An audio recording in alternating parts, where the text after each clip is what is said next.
脚步声在空荡的客厅回响。若晴，我的遗嘱决定了，顾晨会继承我名下所有财产。男人的声音像刀，在空气中划出一道裂痕。许若晴抬头，眼神如冰。那孩子是谁？他问，声音平静的可怕。顾明远避开他的目光。李妈的儿子，10岁了。沉默如潮水漫过房间。许若晴轻轻点头，拿起茶几上的手机。我只需要打一个电话。手指悬在屏幕上，他的嘴角浮现出令人不安的微笑。大家好，开始今天的分享之前，希望你能给人间烟火点个订阅，我将会分享更多优质的内容。5月的上海，阳光像一只温热的手掌，毫不留情地按在玻璃幕墙上。陆家嘴的高层公寓，45楼。玻璃茶几上摆放着一份文件。顾明远坐在沙发上，领带微微松开，眼神落在那份文件上。他48岁，西装革履，鬓角泛起浅灰，像一座精心雕琢的塔，高耸而冷硬。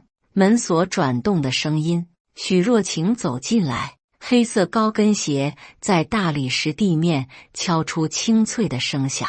她穿着米色套装，头发盘起，显出脖梗的弧度。45岁的脸上，岁月只留下几道浅痕。回来了，顾明远说，语气平淡如水。他放下包，目光扫过茶几上的文件。这是什么？遗嘱。空气突然变得粘稠。许若晴缓慢地眨了一下眼睛，坐到他对面。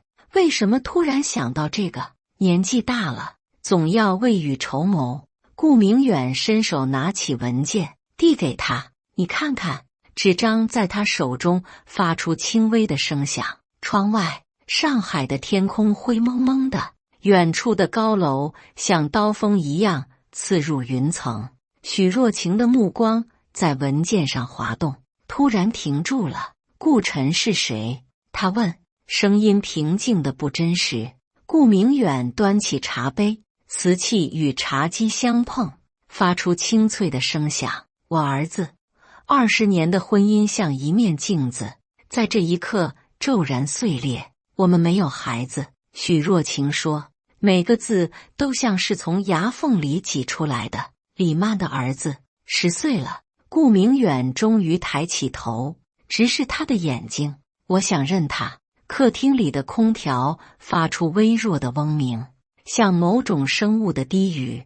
所以，你的千万资产全部给一个我不认识的孩子。许若晴的手指轻轻摩挲着纸张边缘。是的，顾明远说，声音里带着一种决然。我们没有孩子，总要有人继承。我们的丁克决定是共同的，是你的决定，我只是尊重。这句话像一把钝刀，缓慢而残忍地切入。许若晴放下文件，站起身，走到窗前。远处的黄浦江像一条灰色的绸带，缓慢流淌。你和那个李曼多久了？这不重要，10年以上。顾明远没有回答，沉默如同第3个人坐在他们之间。许若晴转过身，脸上没有泪水，只有一种奇异的平静。好，他走向门口，步伐平稳，像是去赴一个普通的约会。你不想说点什么吗？顾明远的声音从背后传来。许若晴停下脚步，没有回头。不，我只是需要打个电话。门轻轻关上，像是一个时代的结束。咖啡馆里，冷气开得很足。许若晴坐在角落的位置，面前放着一杯美式，黑得像一口深井。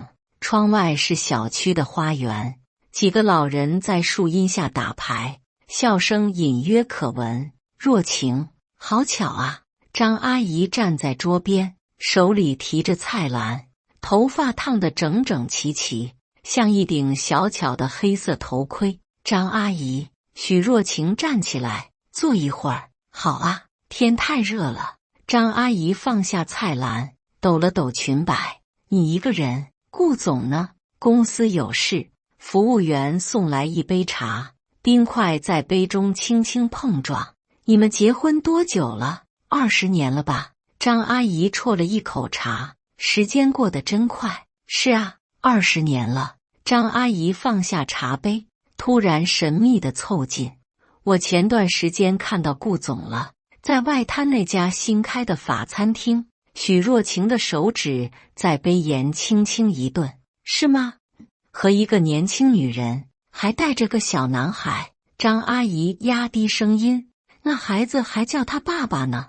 冰块在杯中融化，发出细微的声响，大概是亲戚吧。许若晴说，声音平静。张阿姨挑了挑眉，可能是吧。那女的挺漂亮的，30多岁的样子。许若晴微微一笑，阳光透过窗户落在她脸上，勾勒出几道细纹。你知道的，我一直觉得你们应该要个孩子。张阿姨继续说，一直丁克多可惜啊，每个人有每个人的选择。是啊，不过顾总看起来挺喜欢小孩的，那天我看见他一直在逗那男孩笑，眼睛都亮了。茶杯在许若晴手中微微倾斜，一滴水珠沿着杯壁滑下，在桌面留下一道痕迹。什么时候的事？他问，语气中的波动细微如尘。去年冬天。对，圣诞节前后。张阿姨回忆道，他们还给孩子买了个大礼物，包装得特别漂亮。窗外一片树叶落下，无声地贴在玻璃上。时间不早了，我该回去了。许若晴站起身，从包里拿出钱放在桌上。这么急？张阿姨有些惊讶。公司还有事。走出咖啡馆，热浪扑面而来。许若晴站在阳光下，闭上眼睛，记忆如潮水般涌来。顾明远近年无数次的出差，深夜的电话，密码突然更换的手机。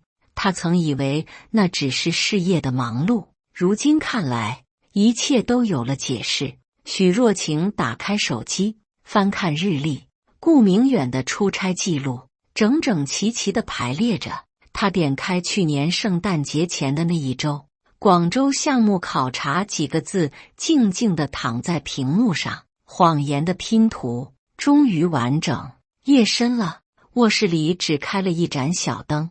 顾明远去了书房，说是要处理文件。两人自从那天的谈话后，像是达成了某种默契，各自沉默，各自忙碌。许若晴坐在床上，面前是一个打开的旧箱子，里面放着一些老物件，相册、明信片，还有顾明远早年用过的笔记本。他翻开一本褪色的日记本，日期显示是15年前。顾明远的字迹工整而有力，像是刻在纸上。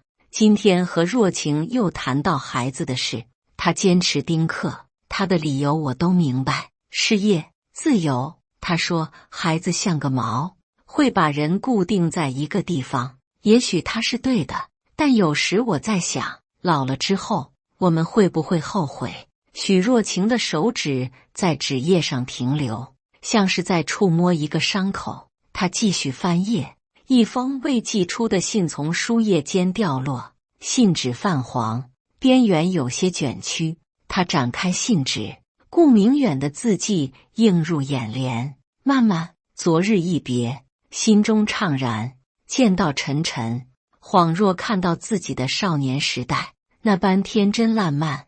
只恨相见太晚，错过太多。若有来世，定不负你。信的落款是8年前。许若晴将信纸叠好，放回原处。窗外，城市的灯光像星辰一样闪烁，冷漠而遥远。他翻出一个老相册，里面是他和顾明远早年的照片，一张婚礼照片。他穿着白纱，他西装革履，两人的笑容明亮如初升的太阳。时光是一把锋利的刀，悄无声息地将一切切割。相册最后一页夹着一张小纸条，顾明远的字迹，若晴，这10年，谢谢你的陪伴。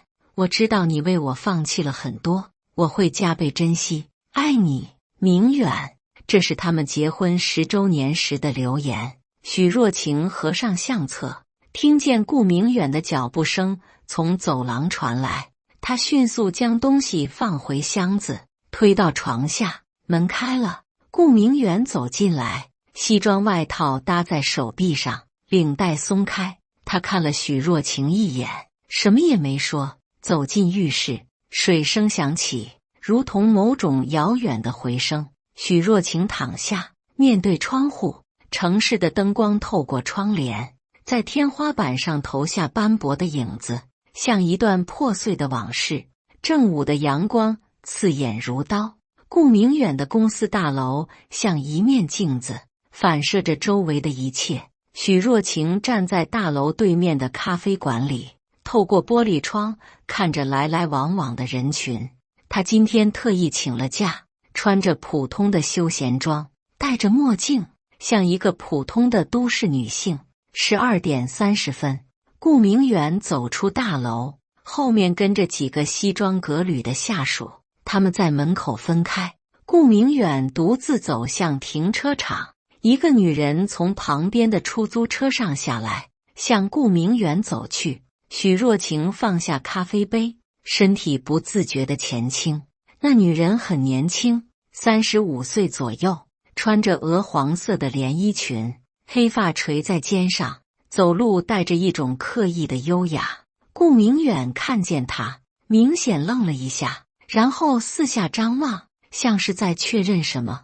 两人交谈几句后，一起上了顾明远的车。许若晴拿起手机，拨通助理的电话：“我今天不回公司了，有事情委托你查一下。”半小时后，一条信息发到许若晴的手机上：李曼，35岁，某艺术学院舞蹈系毕业，现在经营一家舞蹈工作室，住在静安区，有一子，顾晨，10岁，就读于上海国际学校。下面是一张照片，正是刚才那个女人。许若晴将手机放入包中，结账离开。天气很热，柏油路面在阳光下扭曲变形，像是要融化。许若晴走到停车场，却看见顾明远的车还停在原地。他停下脚步，犹豫片刻，走向车辆。车窗是深色的，但他还是能隐约看见里面的人影。顾明远和李曼似乎在争论什么，李曼的手势很激烈。突然，车门打开，李曼走了出来，脸上带着怒气。顾明远跟在后面，表情凝重：“你不能这样，明远，我们有约定的。”李曼的声音尖锐而清晰：“现在不是谈这个的时候。”顾明远低声说，目光警惕地扫视周围：“那孩子是你的儿子，你答应过的。”顾明远伸手想拉他，却被甩开：“先上车，别在这里说。”“我不上。”“你是不是跟你老婆说了？”“她知道了。”李曼的声音提高了。许若晴站在不远处，感觉心脏被一只无形的手紧紧攥住。“晨晨是你的骨肉，别告诉我你要反悔。”李曼继续说，声音里带着威胁。顾明远的表情阴沉下来：“我说过会解决，你给我时间，我等了10年了。”“明远，10年？你说过要离婚的，记得吗？”许若晴感觉眼前发黑，她扶住一旁的车辆，努力保持平衡。李曼继续喋喋不休，声音里充满怨恨：“那个女人给不了你孩子，她只在乎她的事业。我给了你儿子，给了你做父亲的机会，你就是这样报答我的，够了！”顾明远低吼一声，回车里说：“我不回，你就是怕你那个精明的老婆发现，对不对？她要是知道了会怎样？”李曼突然笑了：“也许我该去找她聊聊。”许若晴下意识地后退一步，却不小心碰到了身后的车，发出一声轻响。李曼和顾明远同时转头看过来，阳光下三人的目光在空中交汇，如同三把利剑相击，发出无声的火花。你是？李曼的眼睛睁大了。许若晴摘下墨镜，直视前方。我是许若晴，顾明远的妻子。李曼先是震惊，随后露出一种奇怪的笑容。哦，终于见面了。顾明远的脸色变得惨白。若晴，你怎么在这里？路过。许若晴说，声音出奇的平静。李曼上下打量着许若晴，嘴角挂着一丝讥讽。原来这就是传说中的许总监，果然人如其名，冷若冰霜。许若晴没有理会他，只是看着顾明远。遗嘱的事，现在我明白了。顾明远想说什么，却被李曼打断。是啊，明远终于做了正确的决定。晨晨是他唯一的儿子，理应继承他的一切。李曼，闭嘴！顾明远低声喝道。为什么要闭嘴？李曼冷笑一声。许女士，你觉得一个不能生育的女人，凭什么霸占着一个男人20年？这句话像一把刀，精准地刺入许若晴最脆弱的地方。许若晴的手指微微颤抖，但脸上仍然保持着平静。我从未霸占任何人。哦，那为什么不给他一个孩子？李曼逼近一步。你知道他多想要个孩子吗？而我给了他最宝贵的礼物，一个儿子，一个像他的儿子。顾明远一把拉住李曼的手臂。够了，放开我！李曼挣脱他，转向许若晴。你以为你的事业多重要？你知道明远每次看到别人家孩子时的表情吗？现在晨晨已经10岁了，再过几年他就能继承他父亲的一切了，包括那些本该是你的东西。许若晴静静地站着，仿佛一座冰雕。那孩子的姓氏顾？他问，声音极低。李曼得意地笑了。当然，顾晨，多好听的名字，是明远亲自取的。停车场的热浪滚滚，许若晴感觉有什么东西在体内碎裂，发出细微的声响。我该走了，他说，转身就走。等等，许女士，李曼的声音从背后传来，你就这么走了？不哭不闹？你们这些事业女性果然没有感情。许若晴停下脚步，回过头，露出一个淡淡的微笑。我只是还有事要做。他从包里拿出手机，在两人面前晃了晃。我只需要打一个电话。李曼的笑容僵在脸上。什么意思？许若晴没有回答，只是转身离去。高跟鞋在地面敲出清脆的声响，像是某种警示的鼓点。顾明远想追上去，却被李曼拽住。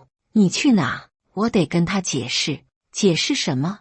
一切不都已经很明白了吗？李曼冷笑一声。放心吧，她那种女人会算计的。顾明远看着许若晴远去的背影，脸上浮现出一种复杂的表情。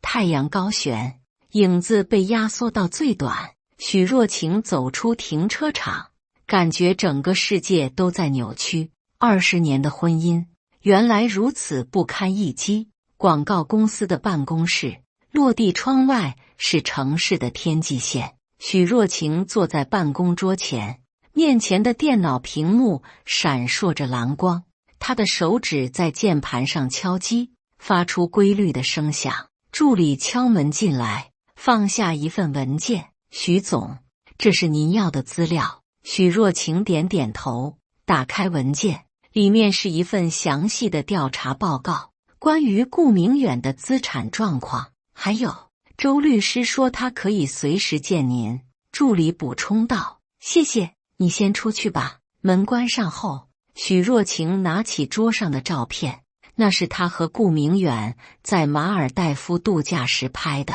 照片中阳光灿烂，两人面带微笑，背景是蔚蓝的海水。那时候一切都还没有开始，或者说一切已经开始，只是他不知道。许若晴放下照片，翻开调查报告，上面详细列出了顾明远名下的资产：3套房产、一家公司的大部分股份以及各种投资，总价值约2000万。他拿起钢笔，在某些数字上做了标记，然后拿起手机拨通一个号码。周然，是我，许若晴。他说，声音平静。我想咨询一些法律问题。电话那头传来男性的声音，听不清具体内容。关于婚姻财产的问题，许若晴继续说，我能约你见面吗？他挂断电话，靠在椅背上，闭上眼睛。窗外，城市的喧嚣隔着玻璃传来，模糊而遥远，记忆如潮水般涌来。他想起20年前刚认识顾明远的时候，那时他还是广告公司的普通设计师，顾明远则是一个刚起步的小企业主。他们在一个行业酒会上相识，一见如故。顾明远健谈幽默，充满激情，他则安静内敛，思维敏锐。互补的性格让他们迅速走到一起。结婚第2年，顾明远的公司陷入危机，濒临破产。许若晴毫不犹豫地拿出积蓄，甚至按揭了父母留给他的房子，把钱全部投入了顾明远的公司。那时，他们约定，等公司渡过难关，2人就要一个孩子。但随后的发展出乎意料，顾明远的公司起死回生，并迅速扩张。许若晴的事业也有了起色，从设计师升为创意总监。2人都忙于工作，计划中的孩子一再推迟，直到有一天，许若晴接到海外分公司的邀请，想让他去担任创意总监。那晚，2人有了一次严肃的谈话。这是个好机会，顾明远说，你应该去，但如果我去了，那孩子怎么办？许若晴问。顾明远沉默了一会儿，然后说，也许我们可以再等等。等多久我不知道，也许我们可以不要孩子。顾明远看着他的眼睛，我们可以选择丁克。许若晴有些惊讶，你真的这么想？我想要你开心，若晴。顾明远握住他的手，如果事业对你更重要，我理解。就这样，他们达成了丁克的决定。许若晴拒绝了海外的机会，选择留在上海，继续他在这里的事业。而顾明远的公司也在这几年实现了跨越式发展，一切看起来都很完美。直到今天，许若晴睁开眼睛，拿起手机，翻看相册，里面有一张去年圣诞节时顾明远发给他的照片，说是在广州参加商务晚宴。照片里，顾明远西装革履，举着酒杯，背景是一片圣诞装饰。他放大照片，仔细观察，照片的右下角有一个模糊的身影，一个穿黄色裙子的女人。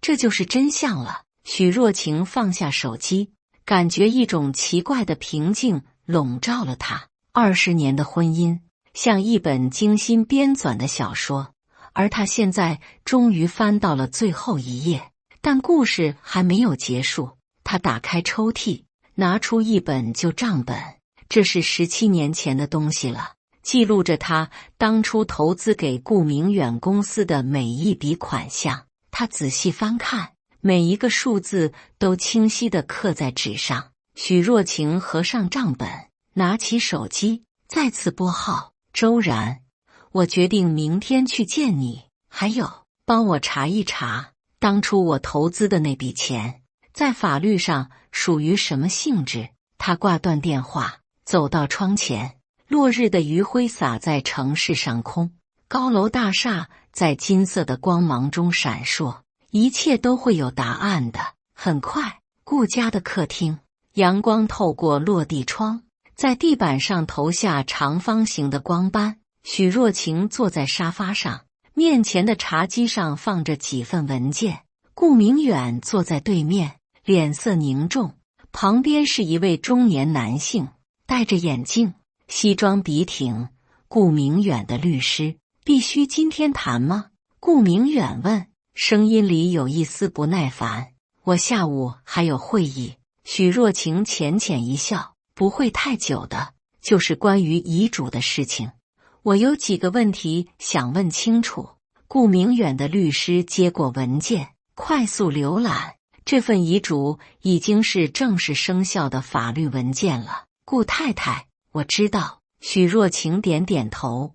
我只是想确认一下，遗嘱中提到的财产具体包括哪些？律师推了推眼镜，基本上包括顾先生名下的全部资产，3套房产、公司股份、各类投资，总价值约2000万，包括我们现在住的这套公寓。是的，许若晴轻轻点头，若有所思。那么，这些资产都是顾明远个人的，与我无关。律师有些犹豫，看了顾明远一眼。顾明远坐直身体，若晴，如果你担心自己的生活问题，我可以，我只是问一个法律问题。许若晴打断他，声音依然平静。律师清了清嗓子，根据法律，婚后共同财产需要双方同意才能处置，但具体情况要看资产的来源和登记方式。我明白了。许若晴微微一笑，拿起手机，不好意思，我需要打个电话。顾明远皱眉，现在？很重要的电话。许若晴拨通了号码，按下免提键，电话接通，一个男性的声音传来：许律师，你好。许若晴看着顾明远的眼睛，周然，我是许若晴，我想问问调查结果，都查清楚了。周然的声音冷静而专业。根据您提供的账本和银行流水，您在17年前投资给顾明远先生的公司的那笔钱，确实是您的个人财产，而且数额不小。顾明远的表情变了。根据投资比例计算，顾先生目前公司40%的股份理应归于您，这部分价值约800万。周然继续说，此外，您提到的那套陆家嘴的公寓，产权登记显示是您的名字，估值约500万。顾明远的律师面露惊讶，迅速翻看手中的文件。许若晴的声音依然平静。也就是说，顾明远名下资产中，至少有1300万是属于我的。从法律角度看，是的，周然回答。而且，如果追究当初投资的增值部分，这个数字可能更高。顾明远猛地站起来，这不可能，当初是合法投资，公司是我在经营，请坐下，顾先生。周然的声音从电话中传来，投资是投资，经营是经营，这是两回事。许女士当初的投资是有书面记录的，银行流水也清楚地显示了资金来源。顾明远的律师翻看文件，表情越来越凝重。顾先生，这个情况有些复杂。复杂什么？那是20年前的事了。顾明远的声音提高了，在法律上没有时效性问题。周然冷静地说，更何况许女士一直是您的合法妻子，您制定遗嘱时本应考虑到这点。客厅里的空气仿佛凝固了。许若晴轻轻摩挲着手机屏幕。还有一个问题，周然，如果顾明远将这些财产留给一个与我无关的孩子，我有权利阻止吗？当然。周然的声音坚定，任何处置夫妻共同财产的行为都需要双方同意，而对于您个人的财产部分，您有完全的处置权。顾明远的脸色变得难看。若晴，你到底想干什么？许若晴没有理会他，继续对着电话说，谢谢你，周然，还有一件事，我想委托你办理离婚手续，同时追回属于我的那部分财产。电话那头沉默了一瞬。我明白了，需要我现在就开始准备相关文件吗？是的。越快越好。好的，我会立即着手。关于财产的部分，我会根据您提供的证据，争取最大化的保护您的权益。谢谢。挂断电话，客厅里的沉默如同实质。顾明远的律师尴尬地站起身。我想，我可能需要重新审视一下这份遗嘱。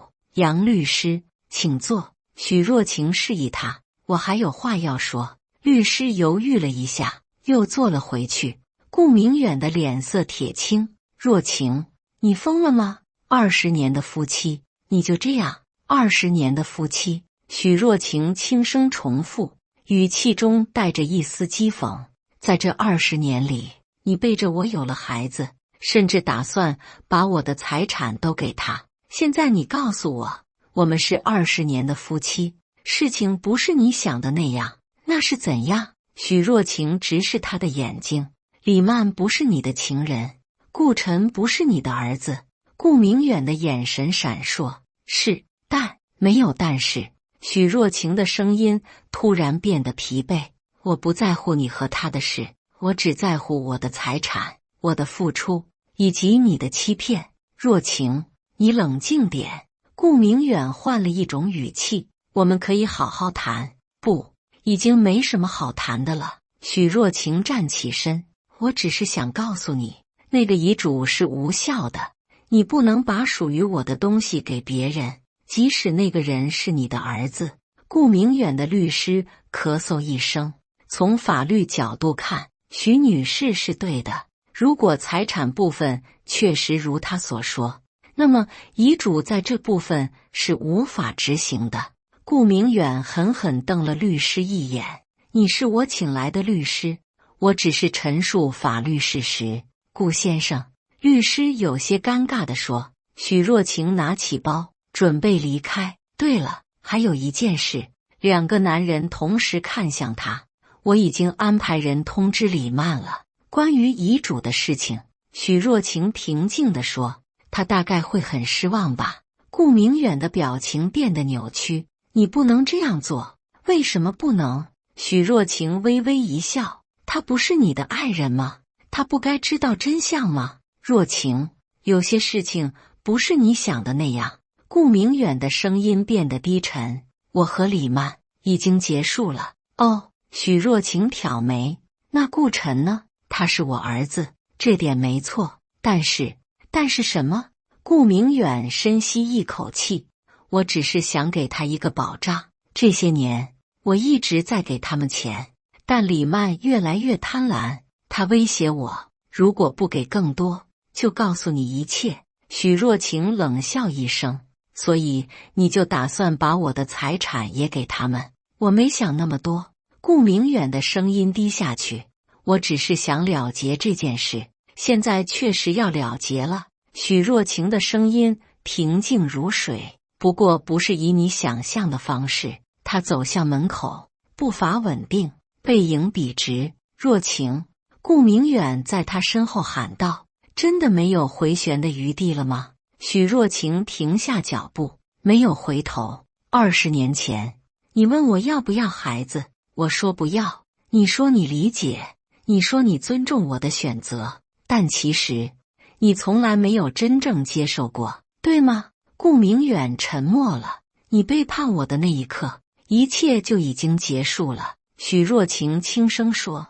我只是比你晚知道了10年。他打开门，阳光如洪水般涌入，将他的身影淹没在光芒中。门轻轻关上，留下顾明远和他的律师面面相觑。顾先生，律师小心翼翼地开口，我建议您尽快联系李女士，情况可能会变得复杂。顾明远摆摆手，他不知道真相。什么真相？顾明远抬起头，眼中闪烁着复杂的光芒。许若晴不是不能生育，她只是不想要孩子，而我一直在欺骗她。律师皱起眉头，我不明白，我当初答应他丁克，是因为我以为那只是暂时的，我以为他迟早会改变主意。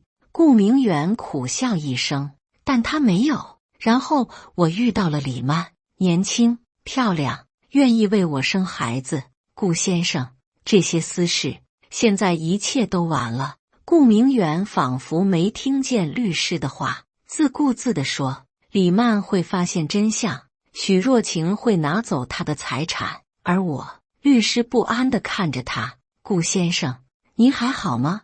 顾明远突然笑了，笑声中带着一种奇怪的解脱。其实我早就该想到的，许若晴从来就不是那种会被感情冲昏头脑的女人。她站起身，走到窗前，看着窗外的城市。20年了，我居然从来没有真正了解过她。阳光透过窗户，照亮她半边脸庞，另半边则隐没在阴影中，如同一个分裂的灵魂。夏日的黄昏，天空像被火烧过一样，云层镀着金边。许若晴站在一栋公寓楼的阳台上，俯视着下方的城市。这是她新租的公寓，位于上海的另一区，离顾家的住所很远。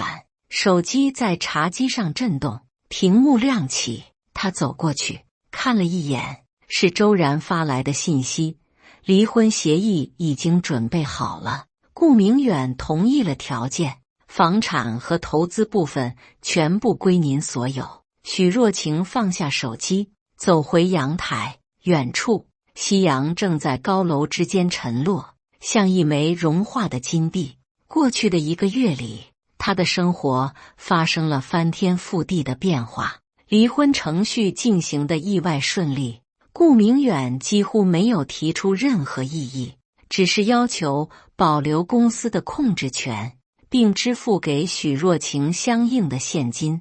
最令人意外的是李曼的反应。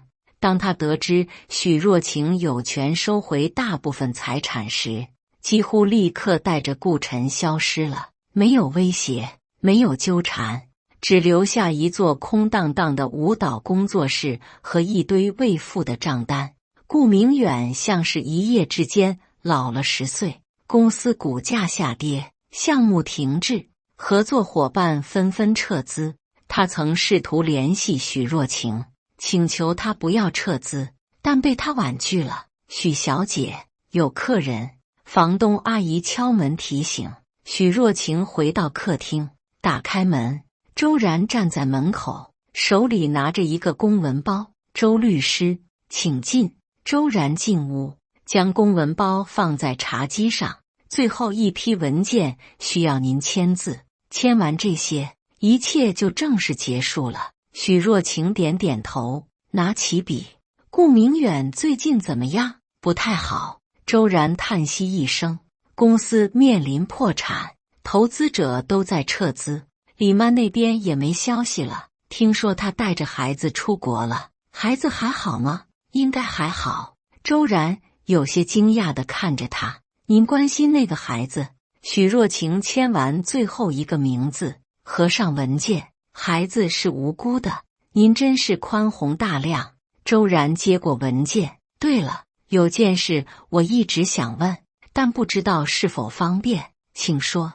你们丁克20年，为什么突然？许若晴走到窗前，背对着他。不是突然的，顾明远一直想要孩子，只是我不知道他会用这种方式得到，所以您一直知道他。我不知道。许若晴摇摇头，我只知道他对丁克的决定有所保留，但我以为他接受了，直到那天他拿出遗嘱，我才知道他背叛了我，而且已经10年了。周然沉默了一会儿，我很抱歉。不必抱歉。许若晴转过身，脸上挂着淡淡的微笑。现在一切都结束了，您接下来有什么打算？我想休个长假，去欧洲旅行。许若晴说，然后回来继续我的工作。听起来不错。周然收拾好文件，准备离开。如果您还需要什么帮助，随时联系我。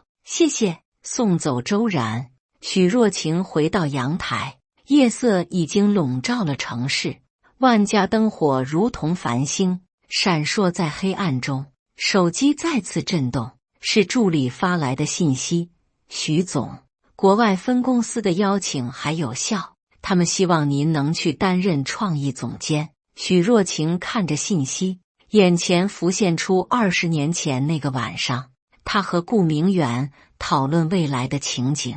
如果当初他接受了国外的邀请，如果他坚持要孩子，也许一切都会不同。但现在没有如果了。他回复，告诉他们，我接受邀请。放下手机，许若晴深深吸了一口夜晚的空气。城市的喧嚣依然在继续，但他的世界已经安静下来，没有背叛，没有谎言，只有他自己。许若晴想起那个下午，他在顾明远面前拨通周然的电话，那一刻，20年的婚姻像一座精心搭建的纸牌屋，在真相的风中轰然倒塌。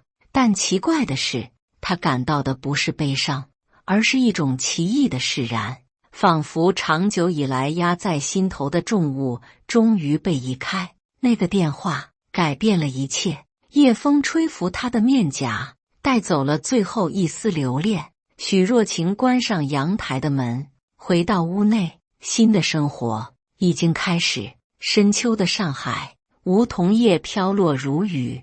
许若晴从出租车上下来，站在熟悉的社区门口。1年过去了，这里似乎没有任何变化，只是树更高了，影子更长了。他拿出钥匙，犹豫了一下，还是放回包里。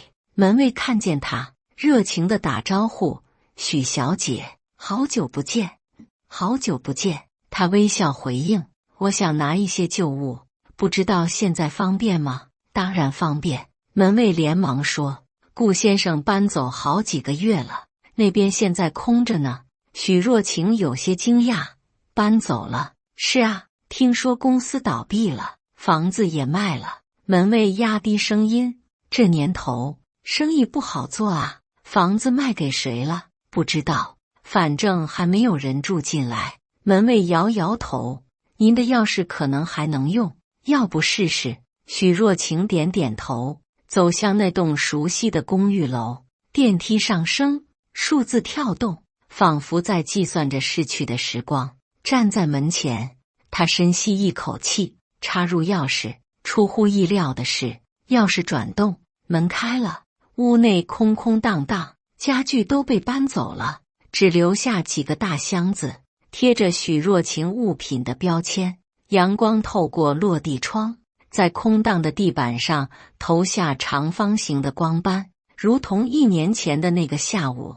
许若晴走到窗前，俯视着城市的轮廓。过去1年，她在伦敦工作，接手了分公司的创意总监一职，生活逐渐步入正轨。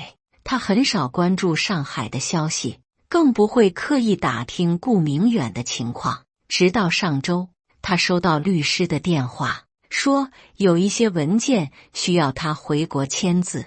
许若晴蹲下身，打开其中一个箱子，里面是一些旧书、相册和小物件，都是他当年因为匆忙离开而没来得及带走的东西。翻动间，一张纸条滑落出来，他拾起来，认出是顾明远的字迹。若晴，这些是你的东西，我都留着。如果你看到这张纸条，说明你回来了，我想说声对不起，真的对不起。纸条下面留着一个电话号码。许若晴盯着纸条看了很久，然后轻轻放回箱子，继续整理东西。1小时后，她将需要的物品装进一个小箱子，其余的留在原地。临走前，她再次环顾这个曾经的家，记忆如潮水般涌来，20年的笑声、泪水、争吵、和解，如今都成了过往云烟。门关上的声音在空荡的房间里回响，如同一段历史的终结。许若晴走出社区，阳光照在她脸上，映出几道岁月的纹路。路边有个小男孩在追逐落叶，笑声清脆如银铃。他停下脚步，看着那个孩子，突然想起顾晨，那个他从未见过的孩子，不知道他现在在哪里，过得好不好。手机震动，是助理的信息：徐总，您下午3点有个会议，需要提前准备吗？许若晴回复：不用，按计划进行。他抬头看了看天空，深秋的阳光温暖而不刺眼，云层薄如蝉翼，一切都很好。生活在继续，伤痛会愈合，记忆会淡去，唯一不变的是那个改变一切的电话和他握着电话时的决心。许若晴拦下一辆出租车，坐进去，到浦东机场。谢谢。车窗外，城市的风景如电影般倒退，20年的记忆也跟着远去。前方是新的道路，新的生活，新的许若晴。而那个电话，那个关键的电话，已经完成了他的使命，断开了过去，连接了未来，就像许若晴现在所做的一样。以上就是今天分享的故事。大家有什么想说的、想吐槽的，欢迎在下方评论交流。也更希望能给人间烟火点个订阅，我将会分享更多优质的故事内容。